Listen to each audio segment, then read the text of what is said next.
Hi. So today is August. See, my eyesight is really going. Today's August 28th, 2020. And it's just a brief message, personal message to you guys, and also a very, very quick overview of the September horoscopes. So the first things first, I'm based in the US. So everything that's happening here in the US is really having an effect on me. And also, most of my reporting is going to be US centric because I live here, right? So this is my news feed. The September horoscopes. I'm going to do a full horoscope video shortly, maybe a day late. You got to give me a chance to catch up here. There's a lot going on here these days. It's a struggle. But it is a special month. We have a significant month coming up in November, which coincidentally turns out to be the same month that we're having U.S. elections. So that will be quite the adventure. In the meantime, here's some things that I want to give you guys. So one of the things I want to remind you of is that as metaphysicians, you and I, we're all metaphysicians. One of the things that we believe is that when we can create our reality. This is the whole foundation of metaphysical thinking and quantum physics and all sorts of stuff, is that our thoughts create reality. So if you think about something and you focus on something long enough, right, and with enough commitment and frequently enough, that is the reality you're going to draw to yourself. Out of every potential manifestation of reality, that's the one you're going to snap into existence, right? We know that and we agree that. So the thing about it is that now moving forward, and now more than ever before, it is so critically important that we all stay on course with that and be committed to it. Actively, conscientiously, forcefully be committed to it. We cannot feed into this whole nihilistic, oh, the end of the world, the sky is falling, whoa! Oh my God. I don't know what it is with baby boomer astrologers. They all hate me for saying this, but it's true. Like, they're all like so negative and pessimistic. Oh, plutocracy, and the government is failing. Oh.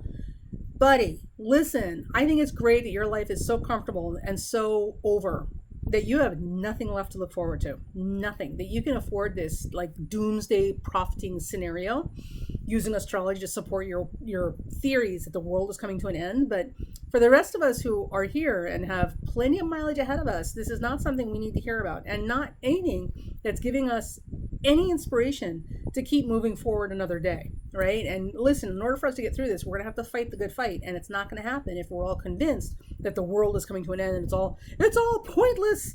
Oh my God. So sorry.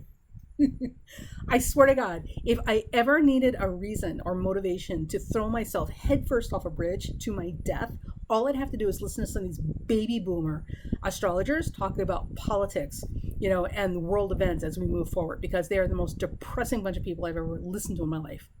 I'm just saying. So, does that mean that they're right? Maybe, maybe not. I don't know. What it does mean is that they are feeding into this nihilistic Armageddon fantasy that all these Bible thumpers have been banging the drum about for centuries, right? Because when have you ever known, like, the really devout Bible thumpers to not be all about, Armageddon, the end of times, Jesus returneth, or Cthulhu, or whoever their god is, right? So they've been beating the drum of the end of the world, right? And the second coming, and whatever this great, alarming, cataclysmic event is, for centuries. And there's a lot of them doing it consistently, regularly, pretty much every Sunday. And maybe more frequently if they watch Fox News. Except now we have all these baby boomer astrologers who are, metaphysicians, that are feeding into it as well, right? And using astrology to support it. And, the thing with astrology is that we are the voice of authority, because if you get something right that nobody could possibly have known, like, that's some serious authority right there, right? Or at least in that moment. So why would they not believe anything else you say? And, it's easier to believe something we're afraid of than it is to be optimistic. Optimism is a lot of hard work. Believe me, optimism is a lot of work. So, as metaphysicians, if you're still listening right now, it's important that we focus on what we want to see happen. And I'm sure you agree with me that the thing we really want to see as an outcome is we want to see a society and a world where people are thriving, people are productive, people are contributing meaningfully to society, people are happy and working on being healthy, right? Or being healthy and working on being happy. These are the things that we want to see. We want to see a world that's fit to leave to our children and grandchildren, right? So just focusing on that without getting into specifics about how that society is going to look or how that world is going to be constructed, just focusing on that is a huge, huge thing. And we should always look for signs that we are moving in that direction. All right, always, because that's what we need to hang on to get from one spot to the next, especially during the very, very tough times when it's hard to believe in anything optimistic. The reason is we need to be a counterpoint to the conspiracy theorists and the nihilists and the people who see no future for themselves. So clearly the world is over. Whoa. Oh my God. It's so awful. The world is over. Anyway, we need to be the counterpoint to that, because the more weight we put on that side of the ship, the easier it is to get this ship to turn in that direction as opposed to their direction. I need you guys to really, really commit to this and participate in that, because this is your reality too. It doesn't matter what you believe or don't believe. What matters is what the majority of people are committing their thoughts to. And if the majority of people are committing their thoughts to an end of the world doomsday scenario, and everybody else right behind them is not really saying that, but they're also not countering it by saying or believing something else, that's exactly where we're going to end up, whether we want to be there or not. And I don't want to go there. I don't know about you, but I've got a lot of mileage left. I got a lot of work left to do. Good Lord, it's taken me this much of my life to get my act together. Now I've got to do something with it. I'd like to still have some time to actually have something to show for my efforts. Not to mention the fact that I have a child and hopefully someday grandchildren that I want to see have a world worth living in, as I'm sure you do too. So be a real metaphysician and act like it. Put your thoughts where you want reality to bend in the future, and keep your eyes out and peeled for progress.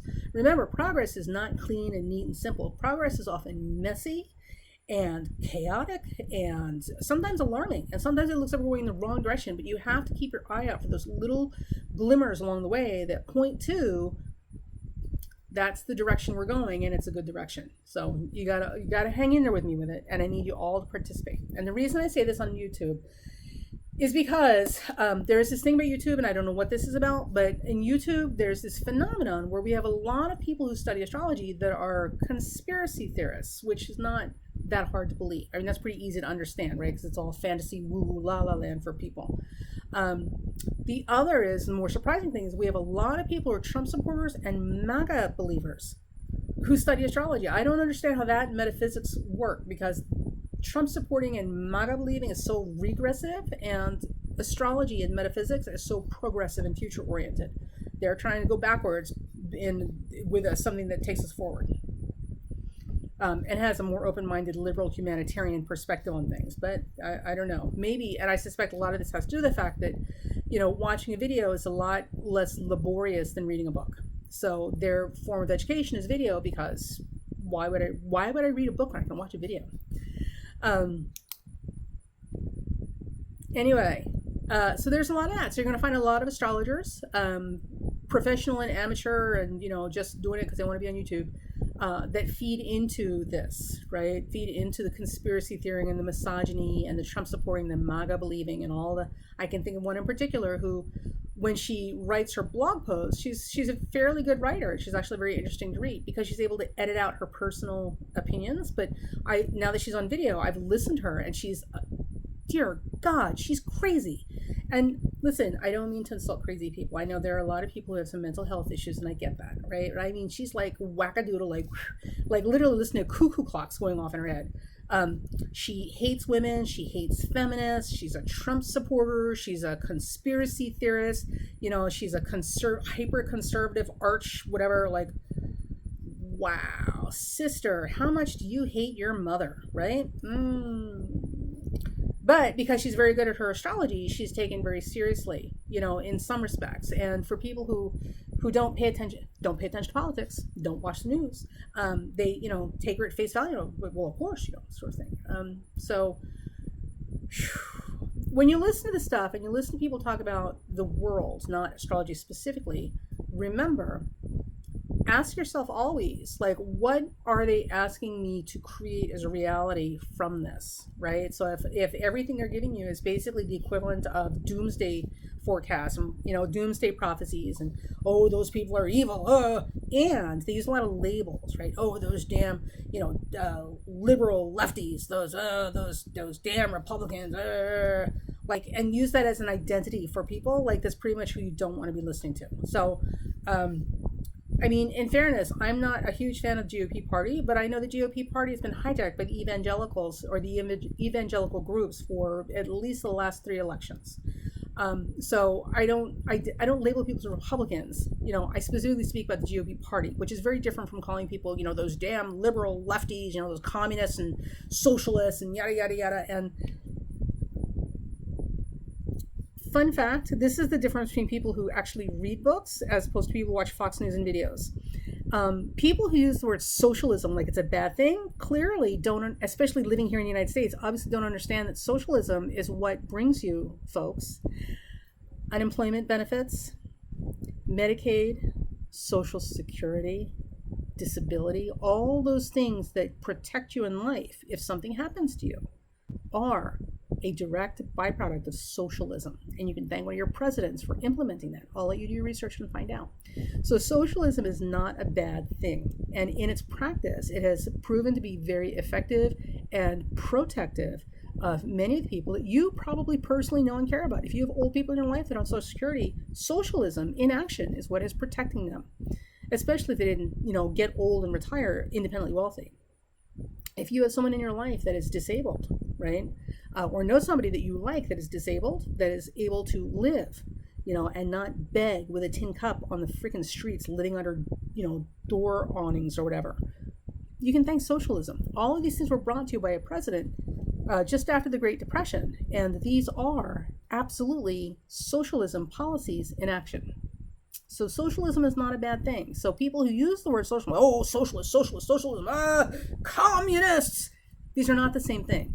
And this is why you should read once in a while and actually take the time to educate yourself, because if you trust these people to educate you, you're in for a whole world of hurts, going down a rabbit hole of crazy, right? Just as Tucker Carlson as an example.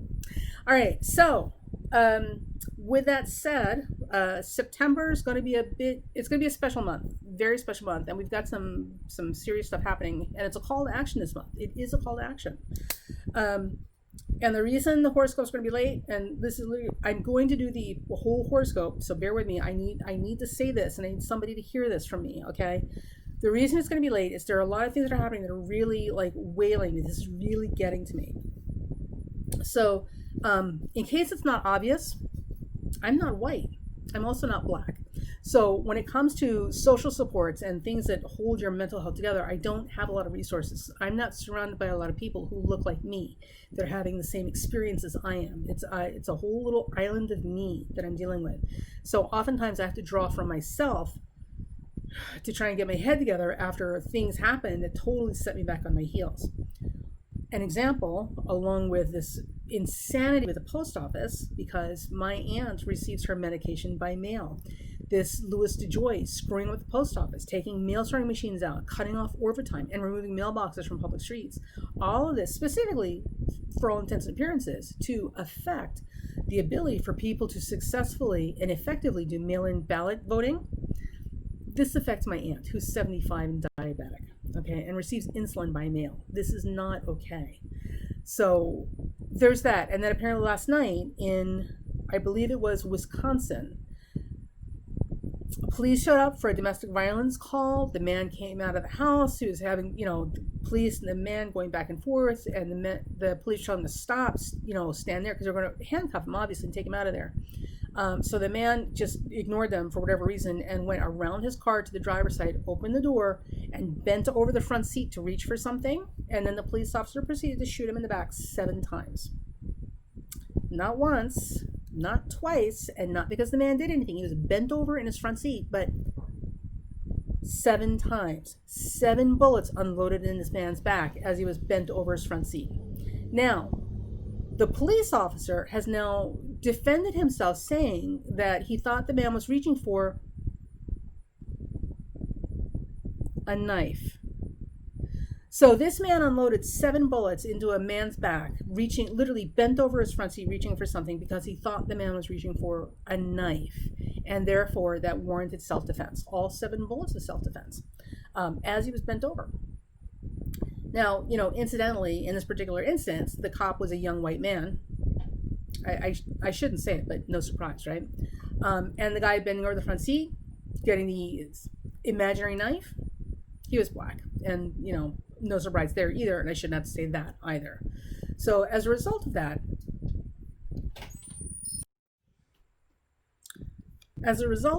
a huge protest broke out in Wisconsin. I think it was Wisconsin, overnight and well into the next day. In the meantime, somebody from Illinois drove over state lines into Wisconsin, supposedly, they say, to protect the businesses because the police weren't doing their job, with an AR-15 in hand. So apparently this was a 17-year-old boy that did this. Apparently this 17-year-old boy with an AR-15 in hand, loaded by the way, walked up to the protest. The police saw him with an AR, because you can't hide these things, they're huge, right? So saw him walk towards a protest with an AR-15, handed him a water bottle and said, "Stay safe, son," and let him go. Never stopped him, never questioned him, never took the assault rifle away from him, never, nothing. Just, there you go, see you later. And of course, the boy went to the protest and then proceeded to unload his AR-15 and killed somebody in the protest. At which point, the protesters, when they realized what was happening, went after the kid, naturally, because they're trying to get the gun out of his hands, right? So 3 or 4 of them chased the boy down, trying to get the AR-15 out of his hands and get him away from the other protesters before he hurt somebody else. And in the process, he shot somebody else in the chest and shot somebody else in the arm. So this boy killed 2 people and seriously injured another. He then got up and ran away. Now, or walked away. So as he got up and walked away, apparently, and there's a video of him walking down the street, and the police, you can hear the police radio, they're saying, "Son, get out of the way. Son, step aside. Son, stand still." Whatever. They're giving him directions. He's ignoring them. Just keep walking. He's got an AR-15 strapped across his chest, not his back where he can't reach it. It's here. He's got one hand on the trigger. He's got the other on the other end of the firearm in the ready to aim and fire position. He does not have the AR-15 hanging from his back where he'd have to make a big deliberate effort to pull it around to shoot at somebody with it. And yet, the police don't think this is a threat, proceed to let him walk. At one point, the boy finally raises his hands up, right, to surrender. And as he's walking towards the police, they proceeded to do nothing again. In fact, they told him to get out of the way so they could drive past him to the protest itself. He's got an AR-15 strapped to him. He's got his hands up in the air to surrender. Somebody just got shot not 50 feet away, 100 feet away, and you're going to let him keep walking? So, since they let him walk by, he assumed what anybody else would assume, which is, okay, I guess I'm good to go. Then proceeded to get in his car, drive across state lines back home, and go to bed. They arrested him the next day, but only after a huge ruckus, and I'm sure because of cell phone video. So this is the world we live in right now, and if we are not all participating in awareness of what's happening, this will get worse. One of the things, if you're a U.S. resident, I want to remind you of is that this is not bad. We live in a phenomenal country. We don't live in a country where we are starving like Argentina was, right? Because of our government's mismanagement and refusal to take care of its people. We don't live in North Korea where people disappear, or Brazil where people disappear and go to prison for who knows how long without anybody knowing where they are, how to get in touch with them, or having any contact with them because they criticize the government.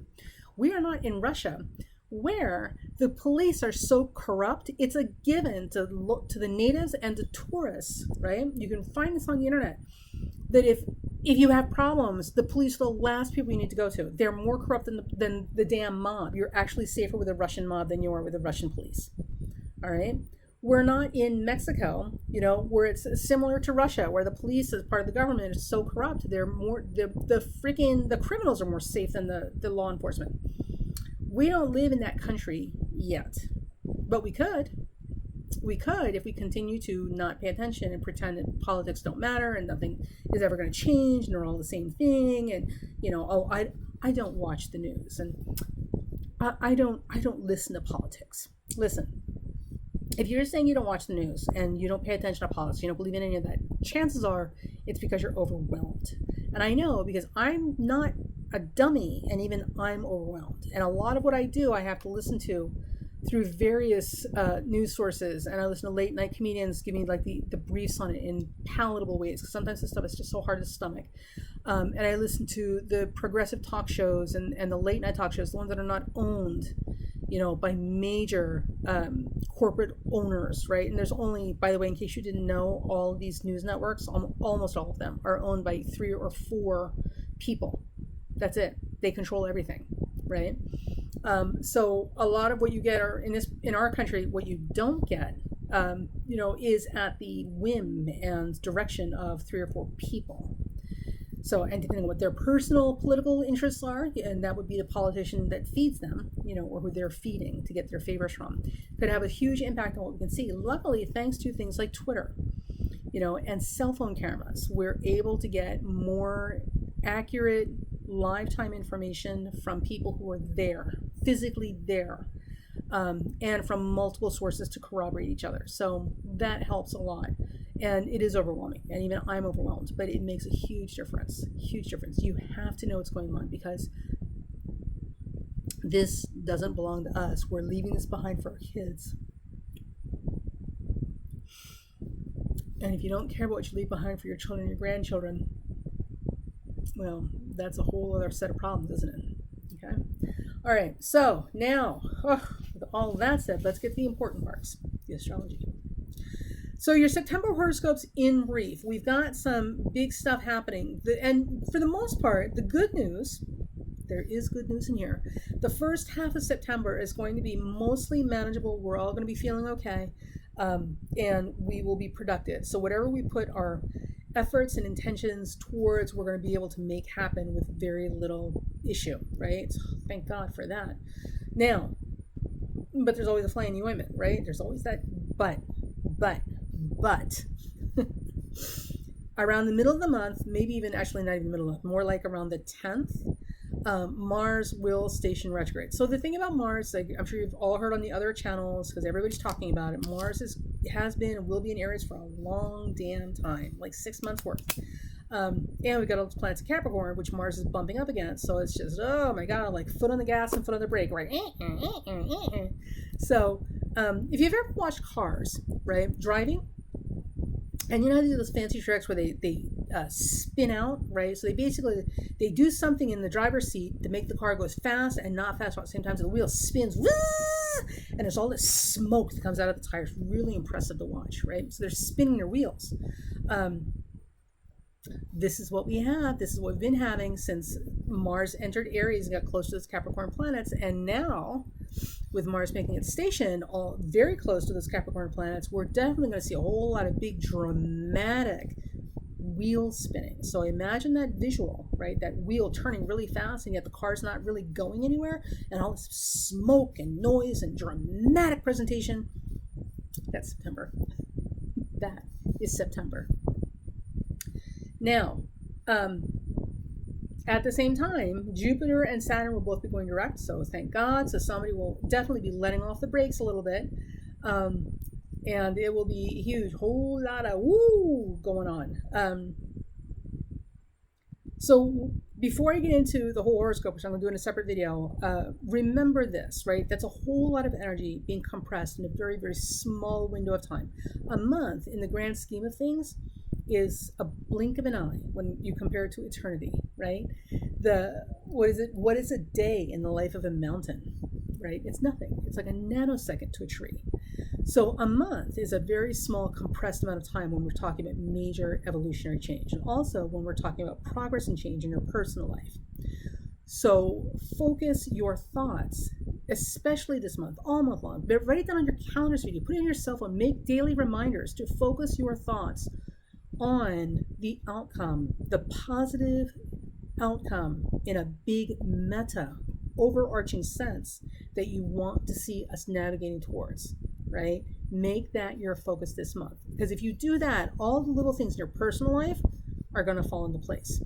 And if you don't understand what that means, for those of you right now who are struggling, right? For those of you who are waiting for medications to show up because they messed up the post office, for those of you who have lost jobs, for those of you who have lost family members to COVID, for those of you who have had a lot of personal life disruptions in the last few months, remember, all these personal life disruptions are in direct relationship to the big meta overarching issues we've been dealing with as a whole unit, as a whole group of people, right?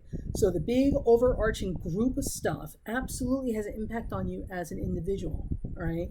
The same rule applies in reverse. The better and more productive and positive we can make the big overarching group experience, the more in line and working, functional, all your personal issues will fall into place with it. Focus on the big picture, and everything else in your personal life, in a smaller level, on the not the meta level, but the minor level, right? All those things will start falling into place too. All right, because if you don't get the big stuff under control, the little stuff doesn't have a chance. Nothing in your personal life is ever going to get straightened out if we can't get the big picture under control, right? You're not going to successfully plant a garden if you've got bombs dropping in your backyard. All right, so September is going to be a wildly productive month. It's a very powerful month in terms of where you put your thoughts and also where you put your efforts and your activities. Focus on the big things to get the small things to start falling into place. Remember, we are reconstructing a house right now as we move forward, and it's under attack. There are people who actively want to dismantle the house, and take us back 100 years where they're the only ones who get that housing, right? We are literally in a time period where we're returning to the Middle Ages, except it's the modern Middle Ages. So back in medieval times, you had land barons who owned all the land. They owned all the land. They owned everything inside your kingdom. And all the people living in the kingdom belonged to them. Well, they didn't belong to them, but they worked for them. They were the serfs, right? So right now, we go back, it takes some time and go study the Middle Ages, like medieval times, and land barons, right, and kingdoms, and serfdom, S-E-R-F, serf, and look at how they were living and how the social hierarchy was constructed and what rights and privileges or luxuries the serfs had, which was basically nothing, because everything they had was the generosity and the behest of the land baron or the landowner. Right? So what they chose to give them was what they gave them, and that's just it. If you died, you died. We'll just replace you. Listen, there's plenty of poor people. We'll just make more. So we're kind of heading in that direction now. We've been heading in that direction for a long time because we've all been asleep at the wheel. So now it's a very important time to start paying attention and not taking things for granted and really examining the big picture. I can't stress this enough. All right. And remember, November is going to get weird. November is going to get very weird, and that is definitely going to be the month when the fickle finger of fate is and will be at play. So the more we can get done now in terms of righting the ship and getting it to start turning in the direction we need it to turn, which is a positive ending, not a nihilistic, the world is coming to an end, doomsday scenario. We've got to start now. All right, so I will get to work on September horoscopes as soon as I can. I apologize if I'm not more on top of things these days. You have no idea how deeply this stuff impacts me. And if none of this things happening in the world are impacting you, then God bless you for living such a lucky life that you are neither a minority nor have people that you love who are minorities, and that you're not poor, and that you're not dependent on things like socialist policies, and all of these things just to get through the week, because it's just not good out here, right? So lucky you. And if that's you, then you should absolutely take this time to understand that this is what also luxury and privilege mean, because you have the privilege of not having to worry about these things. You have the privilege of not being affected by these things. right? But that doesn't make him any less real. And it doesn't mean that this will not eventually fall on your doorstep too. Because remember, those big overarching meta group issues all affect the individual at some point. It hits poor and the vulnerable first, because obviously, they have the least cushion or defense or buffer between them and the big problem. But eventually, once those people are gone, there's not going to be anything left to protect you from having to deal with this, because it's like a cancer. It just keeps eating away, and it will eventually get to you too. So if you have the time and space to think and not have insomnia at night and, not be affected by these things, that's fantastic. You have even more responsibility to take the time that you have, take the luxury of time that you have, and learn. Learn your history. Learn what's going on. Stay away from bad, biased, deliberately corrupted news sources like Fox News, which apparently thinks socialism is a bad thing. Never mind that socialism, learn your history, is an active policy practice that we had here in the United States, that Medicaid, Medicare, disability, unemployment, unions, that all of these things come under the umbrella of, and were brought to you by one of the greatest presidents we've ever had. But Fox News will never tell you that. These jackholes like Tucker Carlson, this racist piece of, who's saying that this 17-year-old kid is a hero and how he was attacked by vigilantes at the protest. Never mind that the kid had an AR-15 strapped to his back and drove across state lines to protect a business that wasn't even in his own local hometown, because he felt the police weren't doing their job. And went to a protest like that. Nobody crosses state lines with an AR-15 to attend a protest without the intention or desire to shoot somebody. But to hear Tucker Carlson call it, and many of the other KKK neo-Nazi supporters, this kid's a hero. It should be protesting anyway. Protesting is a First Amendment right, and protesting, just like critics and skeptics, are the things that keep us honest. So you don't have to like it for it to be right. So if you have that kind of time and luxury that this is not affecting you personally, take this time to learn your history and really get on board with what the real things are around here. Don't rely on other people to stoke fear and paranoia into you. And for the love of God, everybody, please stop wasting your ever-loving time and perfectly good free education for 12 years on nonsense like conspiracy theories. Jesus. I'm just saying, if you got time for conspiracy theories, you have time for an actual education. So be somebody your grandkids are not going to be embarrassed or to talk about or make funny stories about, because, grandma used to believe that the earth was flat and it was 2020. Don't be that person. Okay. September horoscopes up shortly. See you guys in a few days. Bye.